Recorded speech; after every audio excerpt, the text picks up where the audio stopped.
Aplikasi CST Studio merupakan software simulasi untuk semua jenis permasalahan medan elektromagnetik serta aplikasi terkait. Apa itu gelombang elektromagnetik?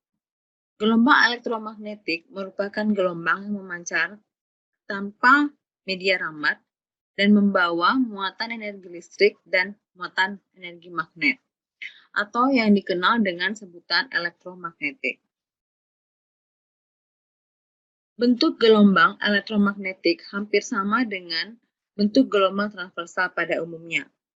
Namun, pada gelombang ini terdapat muatan energi listrik dan magnetik di mana medan listrik yang ditandai oleh warna merah selalu tegak lurus dengan medan magnet atau yang ditandai dengan gelombang warna biru.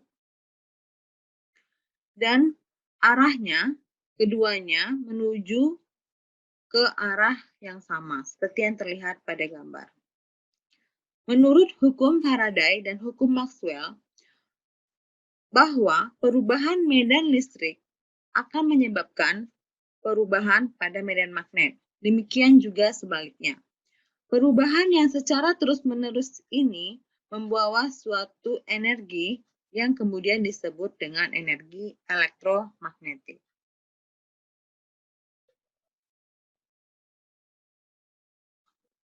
Berikutnya, spektrum gelombang elektromagnetik. Di sini dibahas bahwa spektrum gelombang elektromagnetik mencakup hingga frekuensi 10 pangkat 25 Hz. Pada frekuensi rendah hingga 50 Hz umumnya digunakan untuk listrik statis, listrik AC, dan medan magnet. Kemudian pada frekuensi dari 3 kHz atau 300 GHz yang dikenal dengan gelombang radio digunakan untuk komunikasi, memasak menggunakan oven microwave dan satelit. Kemudian ada gelombang cahaya. Gelombang cahaya atau kita biasa mengenalnya dengan gelombang cahaya tampak. Gelombang pada range cahaya tampak digunakan untuk melihat benda-benda di sekitar. Penggunaan laser pada bidang telekomunikasi yang menggunakan untuk menyiarkan suara, gambar, atau sinyal melalui serat optik. Kemudian ada lagi pada frekuensi 3000 terahertz, yaitu gelombang ultraviolet, dimanfaatkan untuk membantu proses fotosintesis pada tumbuhan, kemudian pembentukan vitamin D, membunuh kuman penyakit, mensterilkan ruangan, juga bisa digunakan untuk memeriksa keaslian tanda tangan di dunia perbankan. Berikutnya ada gelombang sinar X. Gelombang sinar X ini frekuensinya dari 10 pangkat 16 hingga 10 pangkat 20 Hz. Sinar X dapat dimanfaatkan di dunia kedokteran seperti untuk memotret organ-organ dalam tubuh manusia atau juga di bidang material untuk mendeteksi keretakan, cacat pada logam, kristal, dan juga untuk memeriksa barang-barang di bandara. Yang terakhir, ini adalah gelombang dengan frekuensi paling tinggi, yaitu sinar gamma. Sinar gamma berada pada frekuensi 10 pangkat 20 Hz hingga 10 pangkat 25 Hz. Sinar gamma dihasilkan melalui aktivitas radioaktif di reaksi inti. Sinar gamma ini digunakan untuk terapi kanker, sterilisasi peralatan rumah sakit, sterilisasi makanan kemasan, kemudian pembuatan varietas tanaman unggul tahan hama, dan untuk mengurangi populasi hama.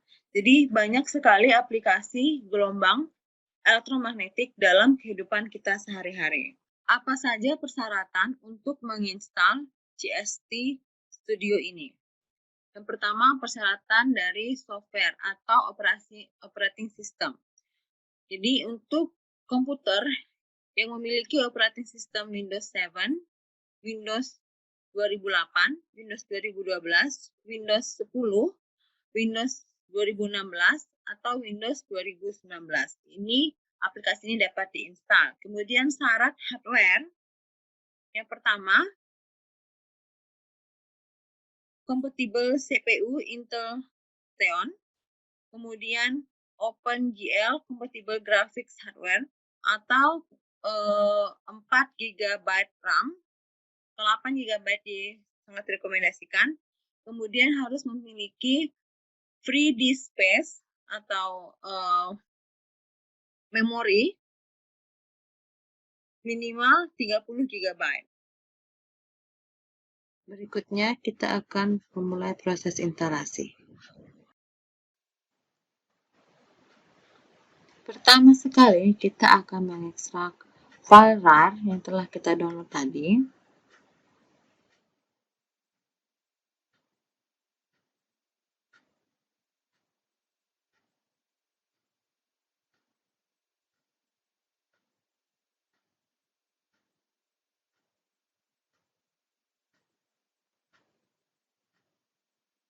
Buka folder yang telah diekstrak.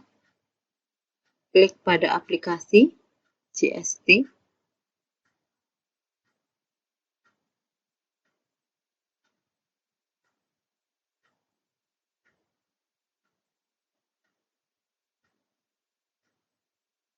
Mulai untuk menginstal. Klik next.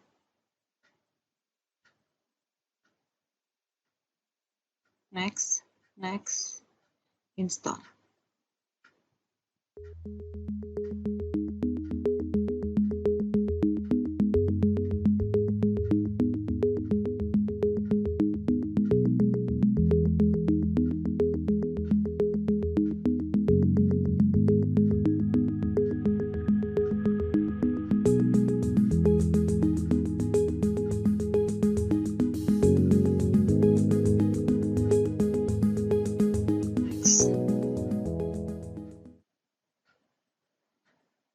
Masukkan alamat email. Yang perlu dicatat adalah ketika kita menginstal program ini, pastikan bahwa internetnya jalan.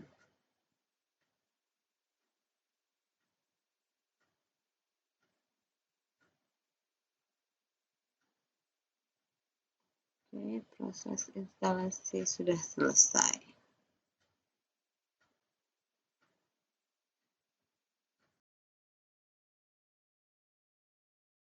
Pada aplikasi ini terdapat beberapa pilihan simulasi.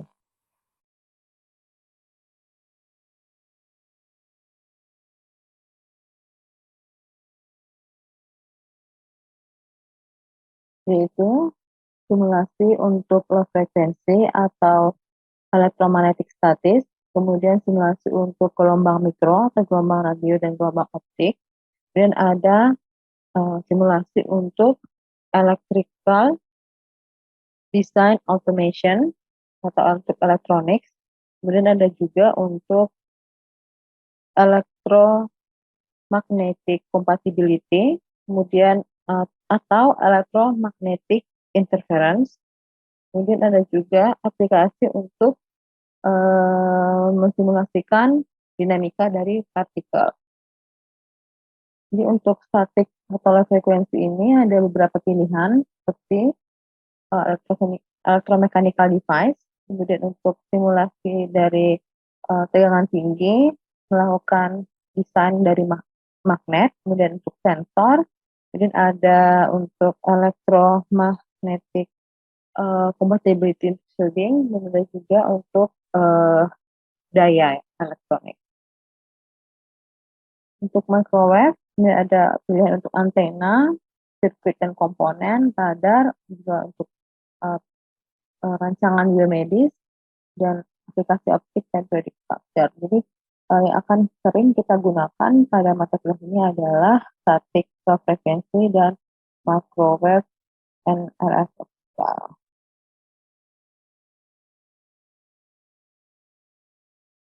Berikut overview dari user interface aplikasi CST Studio. Sebagai contoh, diberikan CST Microwave Studio.